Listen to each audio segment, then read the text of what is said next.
سرني جيسا قبصا فيها يورمو بدمسي كبدا بيا قام قلا هولتا تشرا وتميجنا وجين من الدانا نو مارا جاسالي نغنيانا نو فرالا في رايت بيا كيسچ محمد چو گلمو موتمان بيك سمو دفه نانو مارا بغلط غرغرات مرمين گيفميم ومن الدانا نو ليغر جاسالي من الغنيا كانت بالميسو كنن دنقا تلتل كان فينا كفرتا ونستي دبوم اثيوبيا بيا ماركي كچيسن Gareen ogeessota dhaabbata mallaqaa addunyaa deeggarsa fooyya'insa dinagdee biyya keessaaf taasisuu ilaalcheef mariin aangoota Itoophiyaa waliin taasisan kan adeemsi gaariin irratti hubatame ta'uu beeksise. Ebile 9 bara 2023 guyyaa dilbataatii kun matoota oduu OMN har'aati guutuun oduu dilee har'aa kunooti.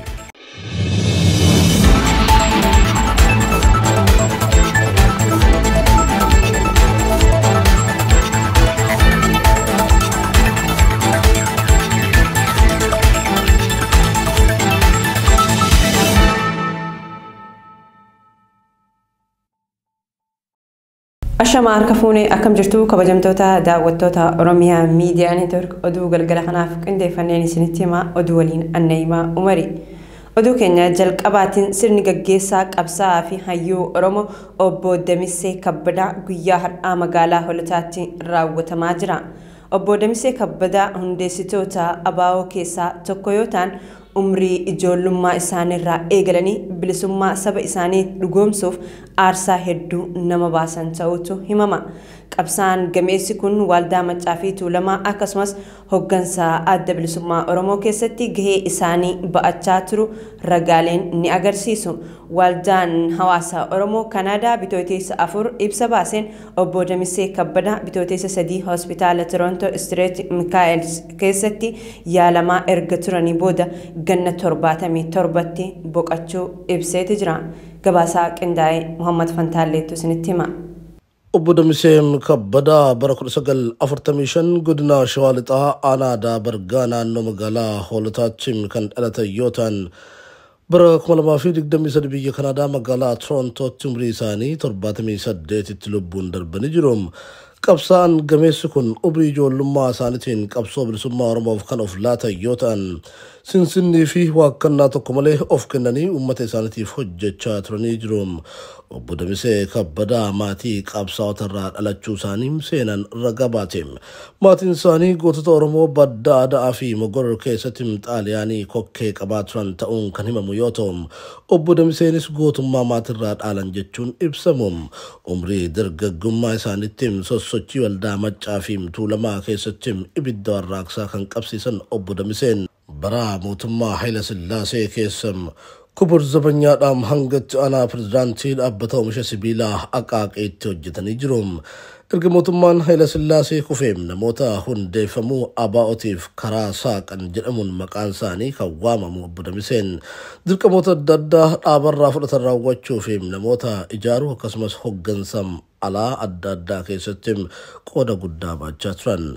Mootummaa Dargiitiin qabamanii mana hidhaatti erga darbatamaniis obbo Damisseen du'aaf of qopheessuu malee sakandii tokko hojjetii qabsoo Oromoo saaxiluuf hin yaadne.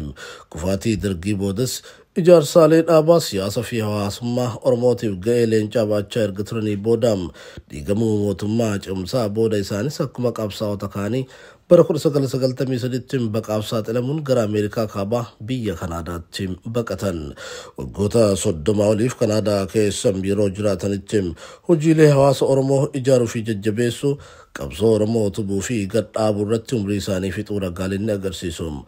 Obbo Damissee Kabbadaa balaa tasa isaan mudateen bitootessa darbee mana jireenyaa isaanii biyya Kanaadaatti argamu keessatti kufanii bitootessa 3 hospitaala Torontoo ST Mikael keessatti yaalamaa osoo jiranii ganna 78ffaa isaaniitti boqachuu waldaan hawaasa Oromoo biyya Kanaadaa ibse.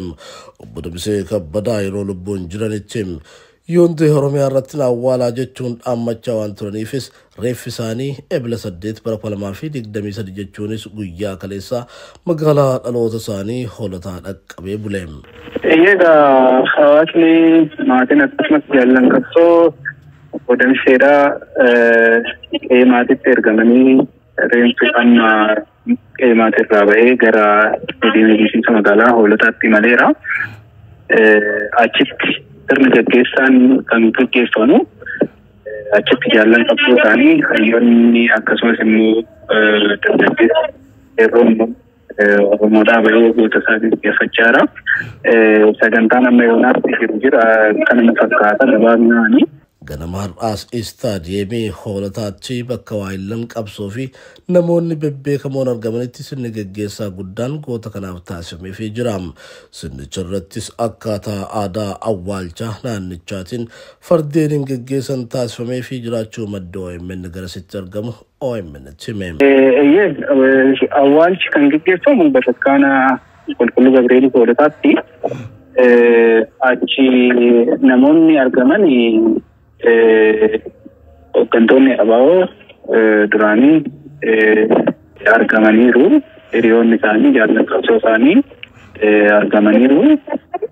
Darbee immoo maqaadhaan tarii waamuu barbaachisaa ta'e hiriyaa isaanii baay'ee kan walitti dhiyaatan obbo Zagayyaa Asfaw akkasumallee obbo Araarsoo Biqilaa obbo Ibsaa Nagoo ABO irraa immoo Jaalalamayyoo Diroo argamaniiru. Akkasumas dubbii himaan ABOdhaa Lammii Gammachuu argamaniiru. Namoonni argaman kanneen obbo Leencoo Lataa Dr. Diimaa Miggoofa immoo ga'aniitu.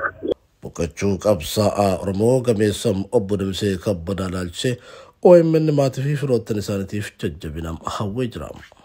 Hojiin humna addaa naannoo Amaaraa caasaalee nageenyaa naannoo federaalaa fi raayyaa ittisa biyyaa keessatti hammachuu eegalamuun mootummaan beeksifamuu hordofe naannoon Amaaraa magaalota garagaraatti mormii gaggeeffame.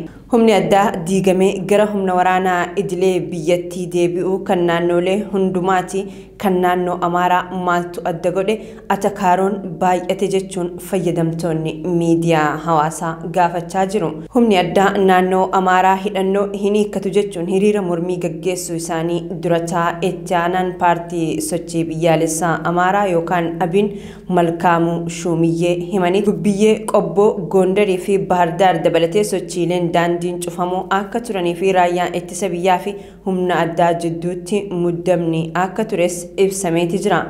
Jimaata dabree sa'aatiin booda ammoo jiraattonni Waaldiyaa Dijanii fi Matammaa gara waaree boodaatti sadarkaa muraasaan mormii fi sochiin daandii cufuu akka tures ibsaniiti jiru. Humni addaa naannolee gara caasaalee humna nageenyaa kanatti gurmeessuu kanneen danqaa ta'an irratti tarkaanfiin akka fudhatamu ministeerri muummee Itoophiyaa Abiy Ahmed akeekkachiisanii. Murteen kun nagaa ummataa fi tokkummaa sabdaneessa Itoophiyaaf jecha gatiin itti kaffalamees ta'u hojiirra oolaas jedhani. Muhammad Fantaallee ammaas dabalata qaba. Mootummaan Itoophiyaa ibsa gaafa dilbataa baasin akka jedhetti humni addaa naannolee durumaa furmaata yeroo gabaabaa hundaa'ani. Mootummaan torban kana humni addaa naannolee leenjisanii fi hidhachiisaa turan humnoota nageenyaa federaalaa fi poolisii naannoleetti akka makaman murteessuu beekseera. Haa ta'u malee naannoo Amaaraa keessatti dhimma kanaan wal qabatee bakkeewwan muraasatti muddamni dhalatu mootummaa fi dhaabbileen mormituu naannicha keessa sosso'an ibsanii jiru. Abiy Ahmed ammoo murteen kun nagaa uummataa fi tokkummaa sabdaneessummaa Itoophiyaaf jecha gatiin itti kaffalamees ta'uun hojiirra oolaa jedha. Kanneen osoo hubatiin morman hubachiisuuf amansiisuuf yaalii ni taasifna. Beekaa gahee diigumsaaf kanneen sosso'an irratti immoo tarkaanfiin olaantummaa seeraa ni fudhatamas jedhan. Qoratan Amnesty International kana dura BBC'n dubbise humni addaa akka lakkoofsa Itoophiyaa bara 1998 naannoo Somaaleetti hundaa'u himanii jiru. Abiy Ahmed durumaa humni addaa naannolee furmaata yerootiif hundaa'an jechuun ibsan. Yaaddoon nageenyaa qaamolee nageenyaa mootummaa giddugaleessaan furamuu hin dandeenye gaafa mudatu akka milishaa fi humni addaa hundaa'an ibsan. Mootummaan waraana cimaa walabummaa biyyaa kabachiisuu danda'uu fi meeshaa ammayyaa hidhate ijaaruuf humna addaa naannolee bifa haaraan gurmeessuun barbaachisaa ta'uu himeera. Muummichi ministeeraa Abiy Ahmed sababa humna addaatiin biyyi yaaddoon tokkummaa isii qunnamee akka turellee kaasanii ibsan. Itoophiyaan humna addaa naannolee wal qabateem qormaatawwan birmadummaa fi tokkummaa biyyaa qoran si'a lama mudateem akka tureem hin dagatamu jedheem. Humnoonni addaa kunneen naannolee gidduutti dorgommii fi mormiin barbaachisneef sababa yeroo ta'an ni agarra jechuun ibsan. Haa ta'u malee aangoonni mootummaa Abiyyi Ahmad dabalatee mariin geggeeffamuu fi marichi sun immoo naannolee cufa keessatti kan raawwatamu ta'uu ibsan. Gareen ogeessota dhaabbata maallaqaa addunyaa yookaan IMF deeggarsa fooyya'insa diinagdee biyya keessaaf taasisu ilaalchise mariin aangaa'ota Itoophiyaa waliin taasisan kan adeemsi gaariin irratti hubatame ta'uu beeksise. Bitootessa 27 bara 2023 irraa kaasuun Finfinneetti turtiin qorannoo teeknikaa guyyoota 10 taasisaa kan ture. Gareen kun erga daawwannaa isaa xumureen booda ibsa guyyoota 2 dura baaseen ture. Kana kan ibse dabalanni oduu tanaa akka itti aanutti dhiyaata. Hoogganaan jiila IMF Alvaro Perez marii taasifneen aguugiin deeggarsa dhaabbanni maallaqaa addunyaa fooyya'insa biyya keessaa irratti qabaatu ilaalchise adeemsa gaarii agarree jirraa jedhani. Mariiwwan walgahii baankiiwwan addunyaa IMF torbaan dhufu keessa Waashingtan DC'tti gaggeeffamu irratti mariin wal fakkaataan sanaan boodas akka itti fufu ibsichi dabaluun himeeti jira. Sagantaan fooyya'insa diinagdee biyya keessaa mootummaan Itoophiyaa rakkoolee diinagdee furuudhaa jedhamuun furuuf akkasumatti humna qabeenyaa biyyattiitti fayyadamuu jechuun wixineessuun socho'aa jiru kan boqonnaa lammaffaa sagantaa fooyya'insa diinagdee biyya keessaa haala gaariidhaan akka ilaalan IMF beeksisee jira. Dhaabbanni kun baatii bitootessaa keessa sochii biyyattii nagaa fi tasgabbii walitti fufiinsa bakka turetti deebisuuf jecha walitti bu'iinsa dhaabuuf waliigaltee mallatteessite akkasumas deeggarsa namoomaa fi tajaajiloota bu'uuraa Tigraayitti adda citee ture. Bakka turetti deebisuuf hojiin hojjetamaa jiru haala gaariidhaan kan fudhatu ta'uu ibsuusaa Reuters gabaaseeti ture. IMF sagantaa deeggarsa Itoophiyaaf taasisu akkasumas biyyattiin dambii idaa haquuf fooyyessaa haala kafalanii itti raawwatu biyyoota garee 20 akka taasifamuuf gaaffii Itoophiyaan dhiyeessite kan ture sababiin waraanaa waggaa lammaffaaf tureeti ture. Waraanni waliinii lubbuu namoota 10,000 fi qabeenya doolaara biiliyoona hedduu qisaasee Itoophiyaan deeggarsa diinagdee dhaabbilee fi biyyoota lixaa irraa argattu irratti dhiibbaa olaanaa taasiseetu ture. Bloomberg akka jeetti Itoophiyaan badii waraanichi irra gahe deebiftee ijaaruu fi hanqina sharafa biyya alaa haguuggachuuf kafaltiin oomishaalee galii barbaachisoo ta'an raawwachuuf deeggarsi ishee barbaachisa.